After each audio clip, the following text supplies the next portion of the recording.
Ya, bisa terima kasih Anda masih bergabung bersama kami di Market Review dan saya masih berbincang bersama Bapak Suharno Rusdi, Ketua Umum Ikatan Ahli Tekstil Seluruh Indonesia atau IKATSI.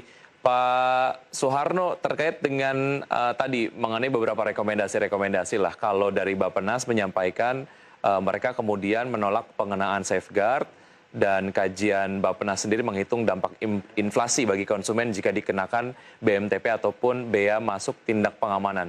Tapi kemudian dari IKATSI menyampaikan bahwa analisis tersebut ataupun mungkin kajian tersebut masih terlalu dangkal, istilahnya seperti itu. Nah, mungkin Anda bisa sampaikan penjelasannya mengenai hal ini, Pak Suharno. Baik. Jadi kalau Bappenas, IKATSI bersikap antara setuju dan tidak setuju, Mas. Jadi tergantung kita di lapangan, Mas. Jadi mungkin ya, Bappenas begitu akan safeguard akan mengganggu inflasi Indonesia. Saya mengerti itu. Itu kalau dipukul rata, Mas. Tapi kalau kita ke lapangan, saya mengusulkan bahwa safeguard itu harus per HS numbers, Mas. Lihat bahwa safeguard itu dinikmatin oleh produsen dalam negeri atau luar negeri. Misalnya kalau industri besar dia pegang brand luar negeri, kalau kita safeguard dari bahan bakunya, maka yang untung luar negeri, Mas, itu. Dan kita banyak ribuan merek kita yang sudah luar negeri dan dibuat di Indonesia. Saya tidak setuju kalau pemerintah menerapkan safeguard pada produk-produk yang mereknya sudah luar negeri, owned by luar negeri.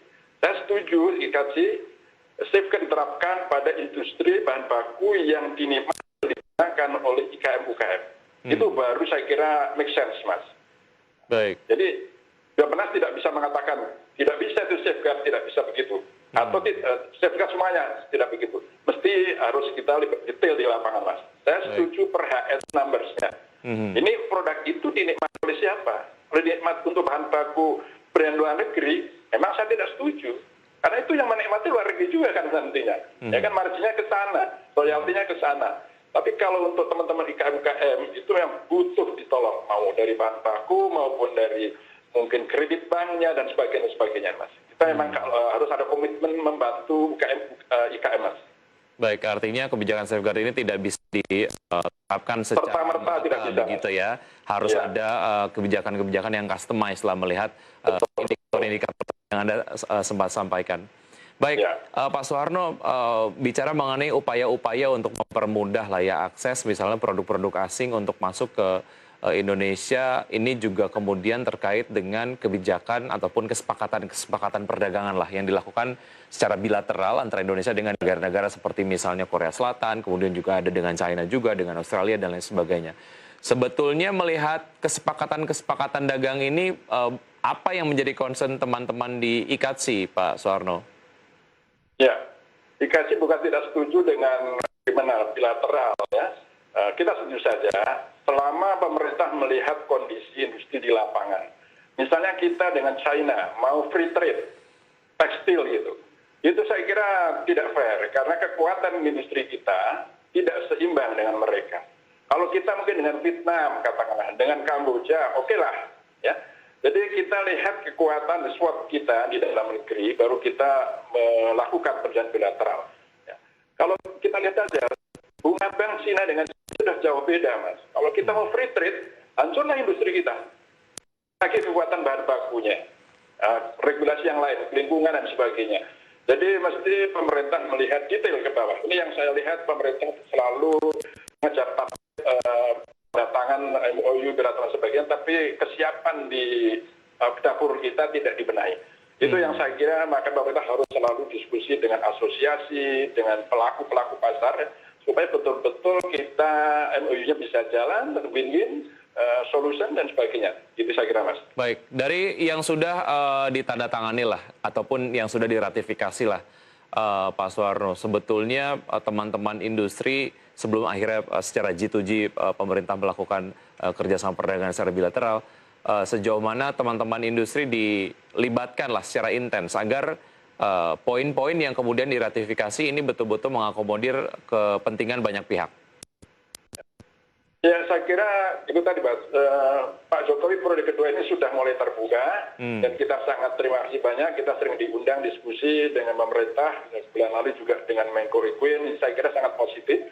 Jadi kita diperhatikan, ya, supaya kerja pemerintah juga jalan. Kita tidak mau kerja pemerintah itu dipaksakan. Akhirnya kita juga merugikan, itu pemerintah juga mungkin lose face dengan negara lain dan sebagainya.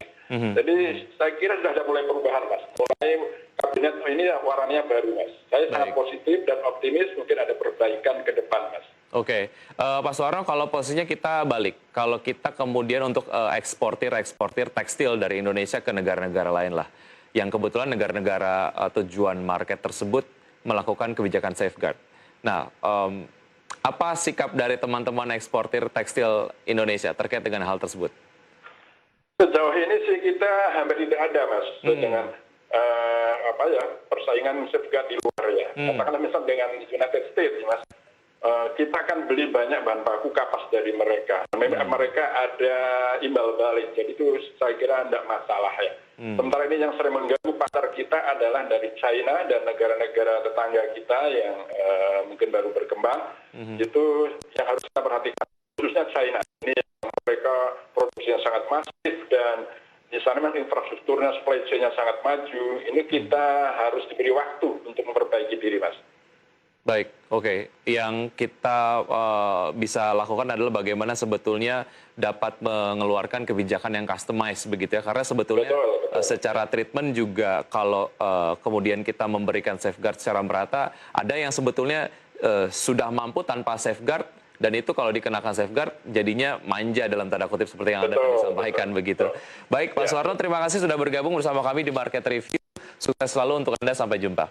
Terima kasih banyak, Mas Vicky. Ya, sampai jumpa. Sehat selalu, dan pemirsa tetap di Market Review. Usai jeda kami akan kembali dengan perbincangan mengenai bagaimana sebetulnya pemerintah sebaiknya menyikapi indeks keyakinan konsumen di kuartal 1 yang merosot. Usai jeda berikut ini.